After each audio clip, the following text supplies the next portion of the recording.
Hello बच्चों, मैं आपका गणित शिक्षक कमलेंद्र हूँ। आज हम लोग कक्षा 9 गणित की एनसीईआरटी की किताब की प्रश्नावली 2.2 की प्रश्न संख्या 4 के 7वें भाग में दिए गए प्रश्न को हल करने का प्रयास करेंगे या इस प्रश्न के हल को समझने का प्रयास करेंगे। जैसा कि आप देख रहे हैं, प्रश्न संख्या 4 में लिखा है कि निम्नलिखित स्थितियों में से प्रत्येक स्थिति में बहुपद का शून्यक ज्ञात कीजिए। इसका 7वां भाग भी आप देख रहे होंगे, जिसमें लिखा है पी एक्स बराबर सी एक्स प्लस डी, सी बराबर नहीं है 0 के, जहाँ सी डी वास्तविक संख्याएं हैं। इस प्रश्न को हल के रूप में मैंने यहाँ पर दिया है, जैसा कि आप देख रहे हैं।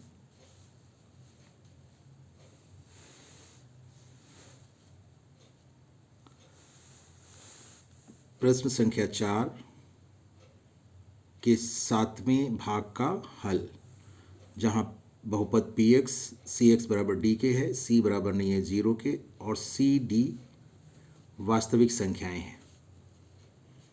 हमें यहाँ पर शून्य ज्ञात करना है। इसके लिए मैंने आपको पिछले वीडियो में बताया है कि जब भी हमें शून्यक ज्ञात करना रहता है तो इसके लिए तो हमें यह पहले से पता होना चाहिए कि शून्यक हम बहुपद का शून्यक हम कहते किसको हैं।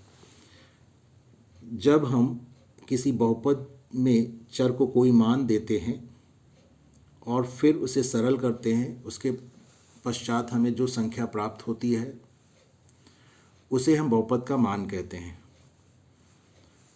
परंतु जिस चर के मान के लिए बहुपद का मान हमें शून्य के बराबर प्राप्त होता है, चर के उस मान को हम बहुपद का शून्यक कहते हैं।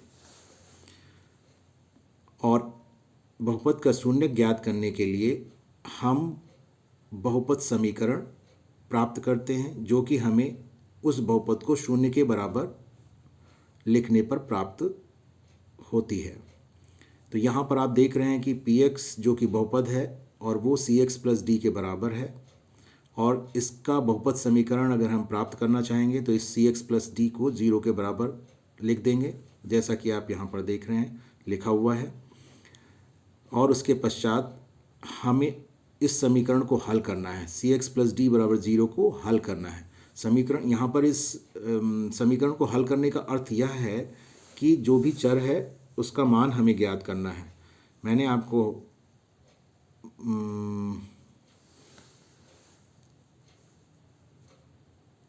या आपको पहले से पता होगा या नहीं पता है तो आप यह जान लें कि चर के मान को हम ज्ञात करते हैं समीकरण को हल करने के लिए। और चर के मान को ज्ञात करने का अर्थ यह है कि चर को हमें अकेला करना होता है किसी एक पक्ष में। तो हम ज़्यादातर बाएं पक्ष में ही चर को अकेला करते हैं। यहाँ पर आप देख रहे हैं कि चर x है और इस समीकरण में चर x है और उसके साथ c और d ये कुछ c जो है अचर के रूप में है और या कह लें गुणांक के रूप में है, और d भी एक पद है जो भी यहाँ पर कोई संख्या होगी अचर के रूप में है। हम इसे देख रहे हैं कि x के साथ में c और d बाएं पक्ष में है। हम x को अकेला करेंगे तो इसके लिए हमें c और d को इस पक्ष से हटाना होगा, और इस पक्ष से जब हटाएंगे अर्थात बाएं पक्ष से हटाएंगे और दाएं पक्ष में ले जाएंगे तो हम इस क्रिया को कहते हैं पक्षांतर करना।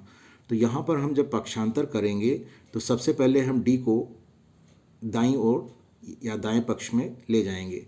आप यहाँ पर देख रहे हैं डी धन चिन्ह के साथ है, तो जब दाएं पक्ष में जाएगा तो इसकी विपरीत क्रिया के साथ जाएगा, और धन चिन्ह के साथ डी है तो दाहिनी तरफ जब जाएगा तो ऋण चिन्ह के साथ जाएगा, यानी घट जाएगा। इधर जुड़ रहा है तो दूसरे पक्ष में जाकर घट जाएगा। और दूसरे पक्ष में जीरो पहले से है तो जीरो में से डी घटेगा तो माइनस डी आएगा, जीरो माइनस डी होगा, और उस जीरो में से जब डी को घटाएंगे तो माइनस डी हमें प्राप्त होगा। इस प्रकार हम देख रहे हैं कि हमें सी एक्स बराबर माइनस डी प्राप्त हुआ है। सी एक्स बराबर डी को और सरल करना है हमें, क्योंकि हमें x को अकेला करना है। हम यहाँ पर देख रहे हैं सी एक्स लिखा हुआ है। सी एक्स का अर्थ यह होता है, सी और x के बीच कोई चिन्ह नहीं है, इसका अर्थ यह है कि यहाँ पर गुणे का चिन्ह है, और इसलिए हम c को जब दाईं ओर ले जाएंगे तो इस स्थिति में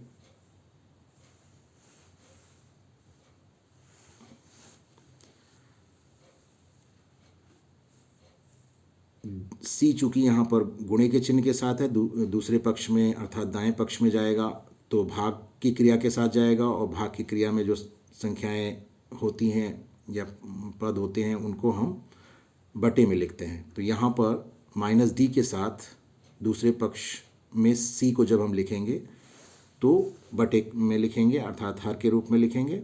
और जैसा कि आप यहाँ पर देख रहे हैं एक्स बराबर माइनस डी बटे सी हमें प्राप्त हुआ है, और यही x का मान इस समीकरण का, जो कि यहाँ पर सी एक्स प्लस डी बराबर 0 के रूप में है, इसका ये हल कहलाता है।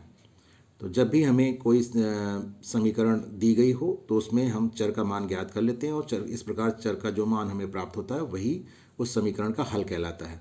और यही हल अर्थात चर का यही मान इस दिए गए बहुपद के मान को शून्य बना देता है। इसलिए यह प्राप्त हल, इस समीकरण का जो यह प्राप्त हल है, यही दिए गए बहुपद px का शून्यक होता है।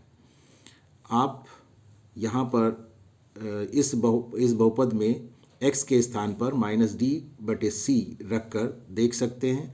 हमें इस बहुपद का मान यहाँ पर सरल करने पर शून्य प्राप्त होगा, और इस प्रकार चर का यह मान चूँकि दिए गए बहुपद के मान को शून्य बना देता है, इसीलिए चर का यह मान इस दिए गए बहुपद का शून्यक होगा या है, हम कह सकते हैं। उसी चीज़ को यहाँ पर लिखा गया है,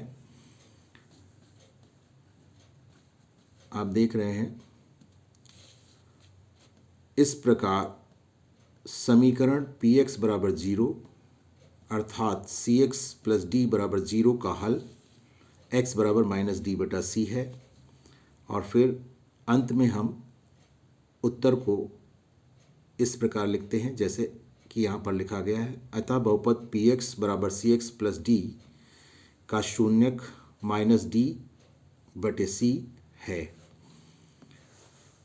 और यहाँ पर इस प्रकार इस प्रश्न का हल हमें प्राप्त होता है। यदि इस प्रश्न को समझने में कहीं आपको परेशानी होती है तो आप मुझसे पूछ सकते हैं। धन्यवाद।